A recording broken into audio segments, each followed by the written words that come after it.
also resolved that name-calling and other personal attacks should not be encouraged by the aspirants and their supporters. However, aspirants were asked to work with whoever among them emerges as the party's candidate for the presidential election. Meanwhile, it was gathered that the meeting did not agree on the issue of consensus. A source who was at the meeting said the issue was also not listed as part of its agenda, but it was stylishly introduced by one of the leaders. But he said none of the aspirants in attendance responded, as they were not ready to step down for the other. Still on the 2023 general elections, the All Progressives Youth APC Group in Bauchi has condemned the recent attack on billboards of a gubernatorial aspirant of the APC, Nura Manu, by some suspected political thugs who were alleged to have been sponsored by the opposition party. The group, while briefing the press in Bauchi, calls on relevant authorities and the state government to, as a matter of urgency, take immediate action on the perpetrators in order to avert further break of law and order. Bauchi State correspondent Awal Hassan completes the story.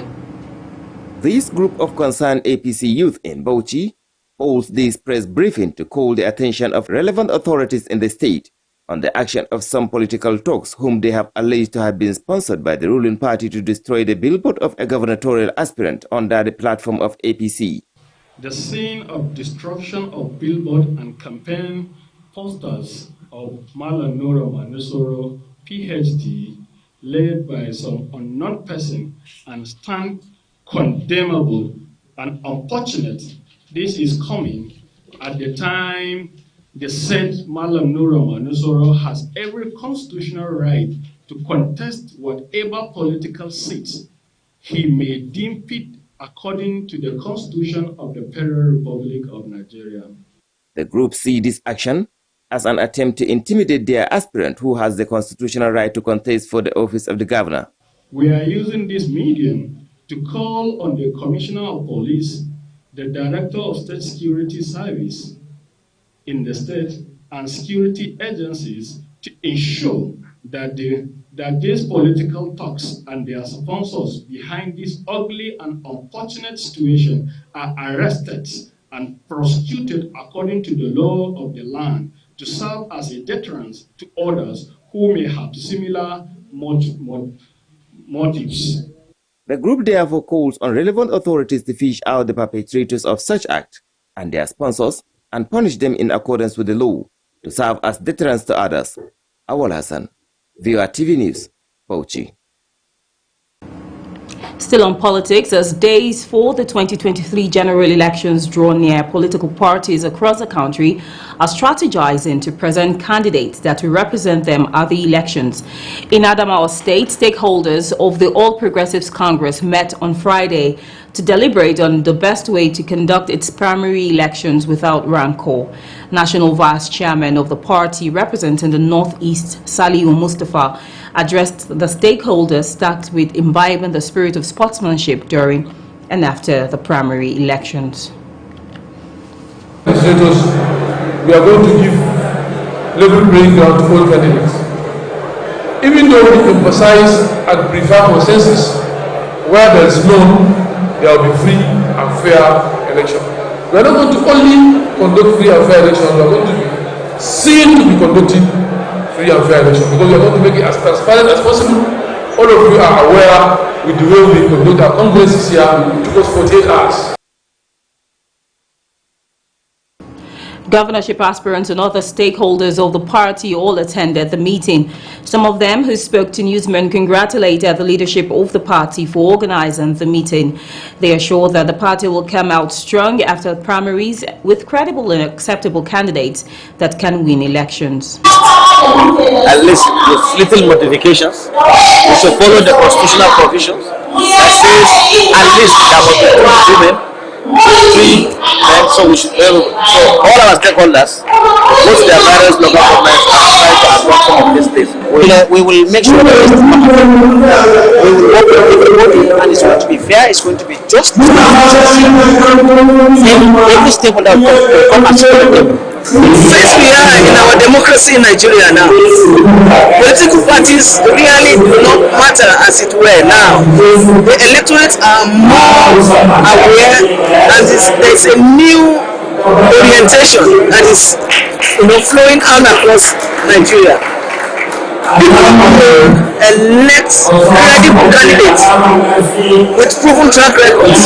So if the political party makes a mistake to field a candidate does not have the grassroots appeal, that does not have the capacity of winning the general election, then that political party is doomed. And Governor Umar Zulum has declared his intention to run for a second term in office. The governor made this known at the Government House, Maiduguri, where the leadership of 150 Borno clubs handed over a check of 50 million naira to him for the purchase of nomination and expression of interest forms. The report. Hundreds of coalition members comprising clubs, groups, professional bodies in academia, the health sector, marketers, transport unions, and women groups, to mention a few, marched into the Borno State Government House chanting campaign songs.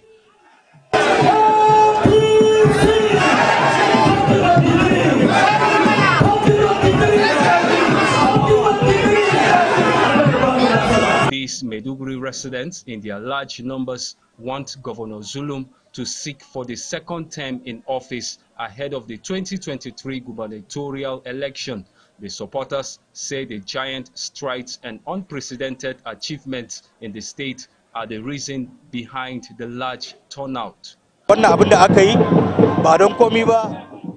are ready to vote for him again. We like his leadership and all the good works he has done in the state. We want him to continue in office. We want to peace in Maiduguri, but now we have a peace. Then the continuity is help us peace in Maiduguri. So now we have already seen on the ground what is the governor do for us. Governor Umar Zulum, who received the supporters, accepted the check of 50 million naira from the leadership of the Coalition for Zulum Good Governance Continuity Group. He said he is willing to contest for another term as governor of Borno State.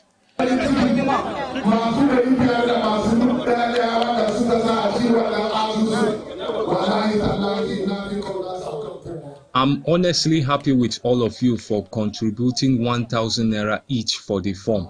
With what you have donated, I have directed the money to be handed over to the APC party chairman for necessary action. Remember, when I came into power, I promised peace. Now, are you not enjoying peace? You can go anywhere without fear. This insecurity will soon be a thing of the past, and farmers can go back to their farmlands.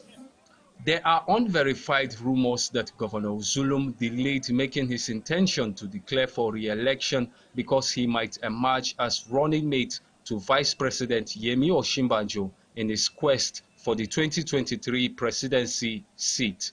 Bitrus Kuruti, Viewer Television News, Maiduguri. Meanwhile, the Economic and Financial Crimes Commission says it is monitoring the source of funds used in purchasing political party forms. The chairman of the EFCC, Abdurrashid Bawa, revealed that the All Progressives Congress had pegged its presidential forms at 100 million naira, while the main opposition, People's Democratic Party, sold its form for 41 million naira. So far, 20 people have obtained the APC forms, while at least 17 people purchased the forms for the PDP. Reacting to the development, Bawa said the EFCC was working with the Independent National Electoral Commission to establish the source of these funds. The EFCC boss noted that 100 million naira was a lot of money, as most people would not see it in their lifetime. The FCC boss also said the commission was working to ensure that corrupt persons do not obtain positions of leadership in the country. Bawa said the anti-graft agency was already working behind the scenes to expose these unscrupulous elements. Away for politics to matters of aviation, the Airline Operators of Nigeria has announced the shutdown of its operations from Monday due to the steady increase of the cost of aviation fuel. Newsmen had earlier reported that the airline operators had threatened to shut down their operations in March, arguing that they had only 3 days of fuel left. The cost of aviation fuel, also known as Jet A1, had risen from 190 naira per litre to 360 naira per litre in January this year and to 607 naira per litre in March. The product now reportedly sells for 700 naira per litre. The position of the operators was stated in a letter sent to the Minister of Aviation, Hadi Sirika, by its president, Abdulmanaf Sarina. And the Minister of State for Works and Housing, Muzal Sambo, says the federal government made a provision of 3 billion naira Sukuk fund to finance the Numan Jalingo Road in Adamawa and Taraba states in 2022. Sambo announced this on Saturday during an inspection of federal road projects within Taraba and Adamawa states. He gave the assurance that once the Sukuk fund was assessed, there will be a remarkable progress at the construction site. The minister said that he wouldn't blame the contractor for the slow pace of work. According to him, it was due to the insufficient budgetary provision in the past and the COVID-19 pandemic that affected the progress of work. He, however, said that with the current improved funding provision, the contractor was expected to service its equipment and be more serious on the construction work. Now, when Newslive returns, farmers, scientists test Nigerian genetically modified beans, declares safe for consumption. Details of this and more comes to you shortly after the break. Do stay tuned.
The game of polo, it's I like polo, is good.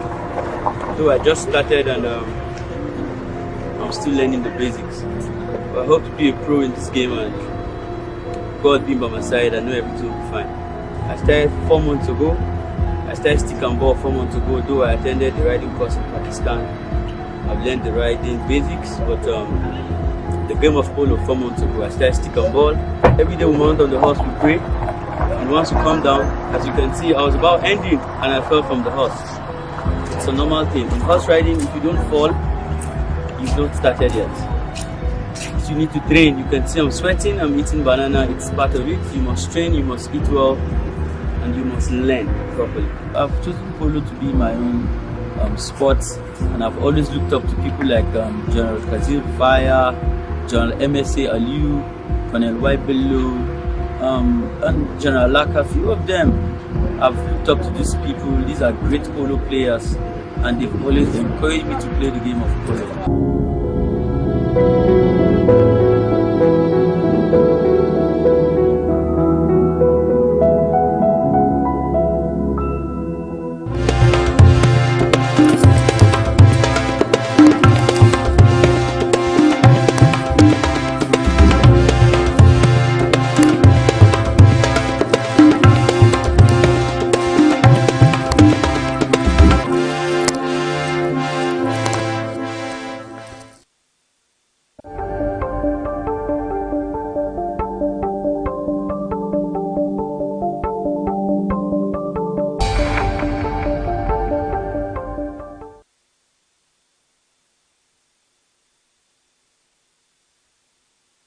You're welcome back, and if you're just joining us, this is Newslive and Viewer Television. A quick recap of our main stories.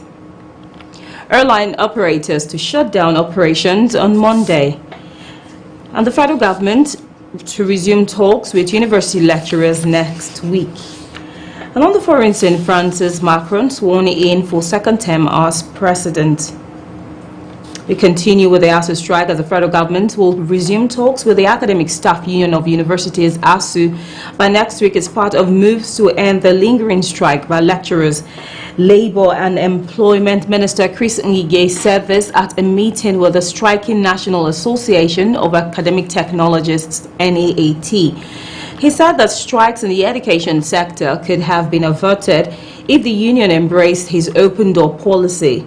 The minister believes the strikes in the sector were mainly due to economic reasons, and he says with dialogue, the solution will be reached.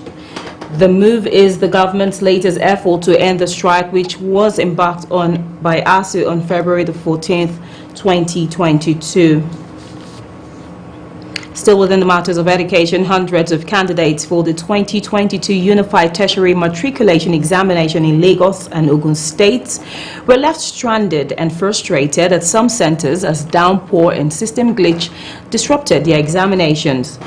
The Joint Admissions and Matriculation Board organized examination began in some 750 accredited centers nationwide, with 1.7 million candidates registered to participate.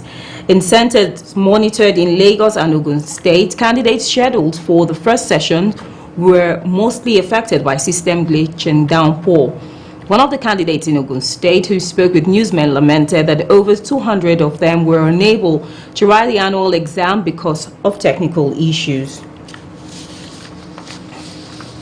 Meanwhile, civil rights advocacy group Human Rights Writers Association of Nigeria has rejected a fresh hike in electricity tariff by the federal government through the Nigerian Electricity Regulatory Commission. The federal government, through its NERC, approved the increase in electricity tariff on Thursday after it released different documents indicating the payable difference by consumers using various electricity distribution companies across the country. The rejection of the association was contained in a statement signed by its national coordinator, Emmanuel Onwubiko, on Friday, which noted that the regime of the President Muhammadu Buhari had resolved to impoverish Nigerians with inhumane policies. The rights group urged Nigerians to protest the tariff increase and the skyrocketing costs of living. The association also noted that the government's policies were against the fundamental human rights provisions enshrined in Chapter 4 of the Nigerian Constitution, and warned Nigerians that there would be dire consequences if they sat back, arms folded. Meanwhile, the chairman of the National Electricity Regulatory Commission, Sanusi Garba, says the agency has not approved tariff rate review in the power sector in recent times. Garba told journalists in Abuja that the last tariff review was approved on December the 31st, 2021 and became effective in February this year. On the issue of eligible customers regulations, the Commission on Market Competition and Rates, NERC, Musiliu Hussaini, said it was still in place. According to reports gathered, the eligible customer regulation permits electricity generation companies to sell power directly to consumers whose consumption is more than 2 megawatts per hour over the course of 1 month. Hussaini said the regulation and the framework were in place, adding that the Commission issued a letter to the market operators to stop the recognition of certain potential customers. Meanwhile, farmers, stakeholders, other African observers have gathered to prove that genetically modified beans, cowpea, is safe for consumption. Nigerian Agricultural Development Agency organized an event, Eating is Believing, to advocate for the acceptance of the genetically modified beans and prove that it is safe for consumption. Science correspondent Dorcas Bello was a part of this testing and now reports. These are visitors from Ghana. They are here to participate in the public cooking and eating of the Nigerian genetically modified beans, PBR cowpea. Well, I've tasted cowpea before, and what I've tasted is the same. it gives me the same taste, the same feeling. I don't see any difference between the improved variety and the conventional cowpea. And so I would say that if the improved variety gives farmers higher yields and improves productivity and income to farmers, then we need to embrace it and promote it. An array of different meals produced from the PBR cowpea shows that it is ready for consumption. Be a great pleasure where we see a product that was developed here in Nigeria and being cultivated here in Nigeria, produced, harvested, and then now cooked, and then we are here to taste. Okay, so right here is a plate of the agric biotech beans, which is known as the BT cowpea, and the normal beans that we have, and I'm going to hold them side on side. So this is the normal beans that we have grown every day, and this particular one is the BT cowpea. So I'm going to taste and then tell you if there is a difference.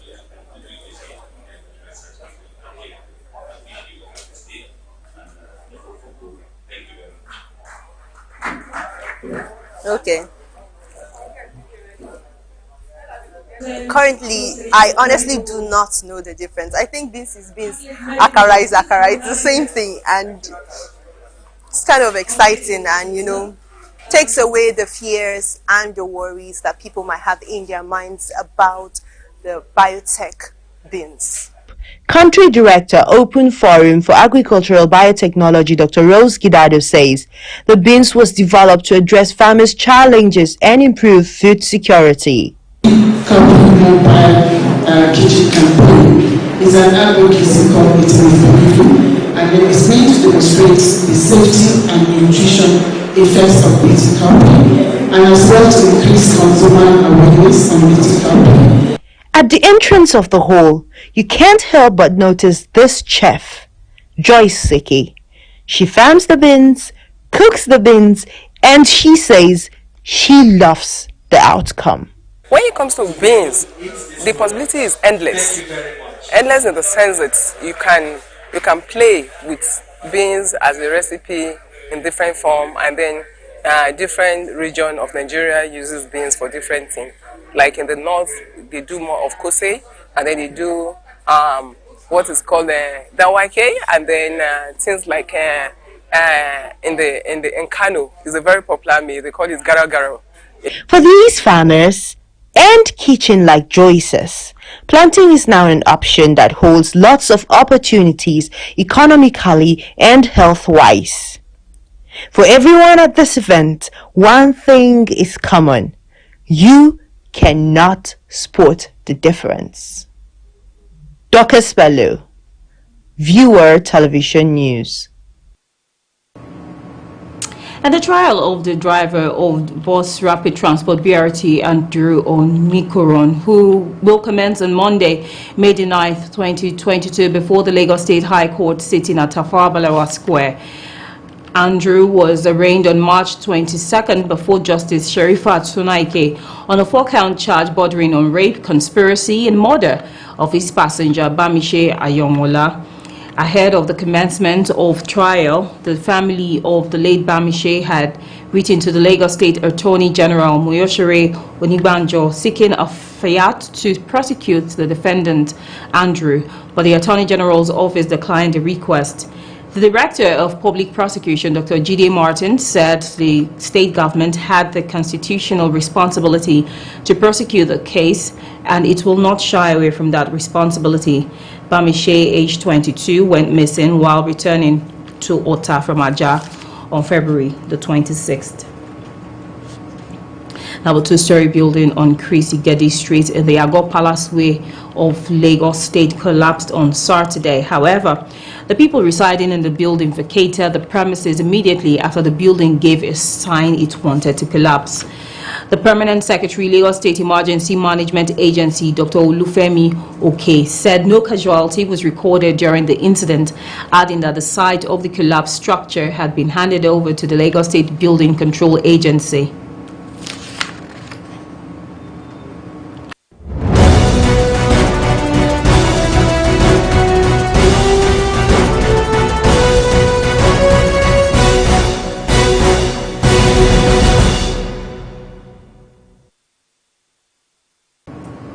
And to news around the world, we begin with Sri Lanka, where the president has declared a state of emergency for the second time in 5 weeks, giving security forces sweeping powers amid a nationwide strike by angry demonstrators who blame him for an unprecedented economic crisis.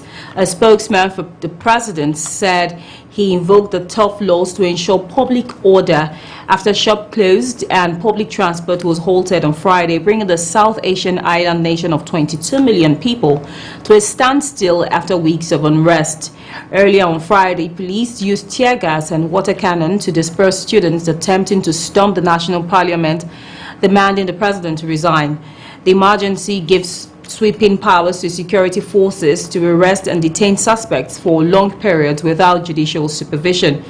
The new emergency declaration came as thousands of demonstrators remained outside the seafront office where they have been protesting since April the 9th, and smaller groups also tried to storm homes of other key government politicians.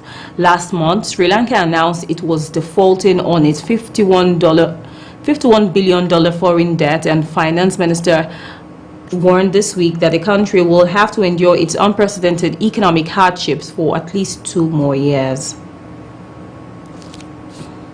And to France, the French President Emmanuel Macron was on Saturday inaugurated for the second term after his election victory over the far-right, facing immense challenges in foreign and domestic policy following a first term that had often polarized the nation. In a ceremony at the Elysee Palace, Macron was confirmed by Constitutional Council Chief Laurent Fabius as the winner of the April presidential election, and then signed the formal reinvestiture document. Attended by a few hundred people, including his wife and his only surviving predecessors, Francois Hollande and Nicolas Sarkozy. The ceremony was relatively modest but marked the first time a French leader is serving a second term in 20 years.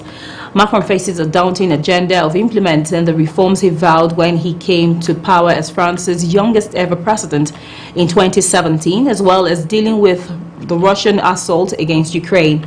He's also indicating a more inclusive and understanding style of ruling after his first term saw critics complain that the former investment banker had abrasive and arrogant methods.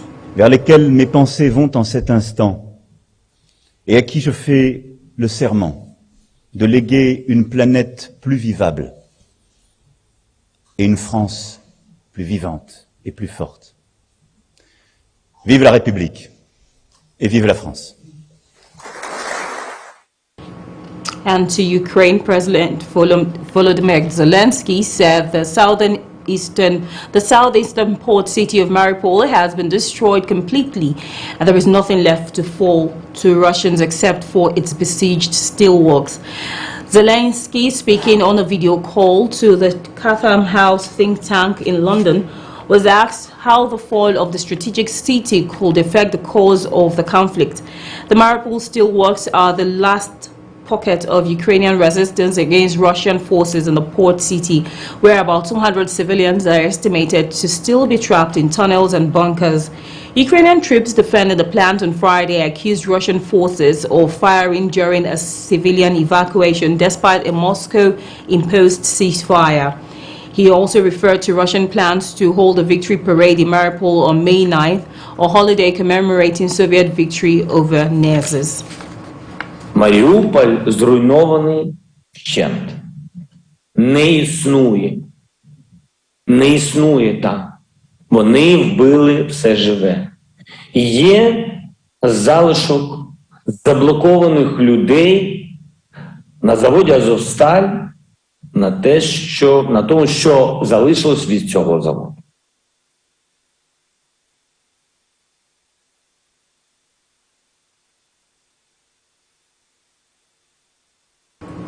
And to Russia, it held a dress rehearsal on Saturday for the military parade to commemorate Victory Day on May 9th, when the country marks the defeat of Nazi Germany during the World War II.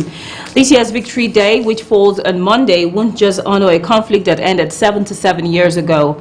Many Russians will be thinking about the thousands of troops in neighboring Ukraine. Signs of support for the military have grown across the country since February the 24th, with the letter Z appearing on billboards and signs on the streets and subways and on television and social media.